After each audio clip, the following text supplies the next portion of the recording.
When you are creating your recurring work orders, there are different patterns you can select based on when you need the work orders to be generated again. In this video, we're going to take a look at the yearly recurring pattern. When you select yearly, you can set the yearly pattern you want your work orders to follow when they're being generated. Just remember that the dates you enter indicate which nights you want the system to generate your work orders. They will be available in the work order queue the following morning. You first need to select the yearly pattern you want the system to follow when it's creating the work orders. In the Recurs Every Years box, enter how often you need the work order, whether it's every year, every 2 years, every 5 years, etc.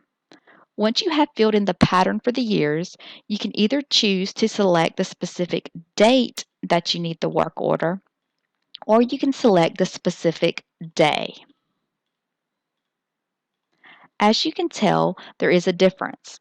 The top option lets you pick the 1st, 2nd, 3rd, 4th, 5th, 25th, etc. of a specific month you would like the work order to be created, whereas the bottom option lets you choose the 2nd Monday of every June to create the work order. Whichever option you choose, the work order is only going to be created once every 5 years. On the top option, it will be created on April 25th every 5 years, and with the second option, the work order will be created on the second Monday of every June every 5 years. For more information about the other recurring patterns, please see the individual videos in the series.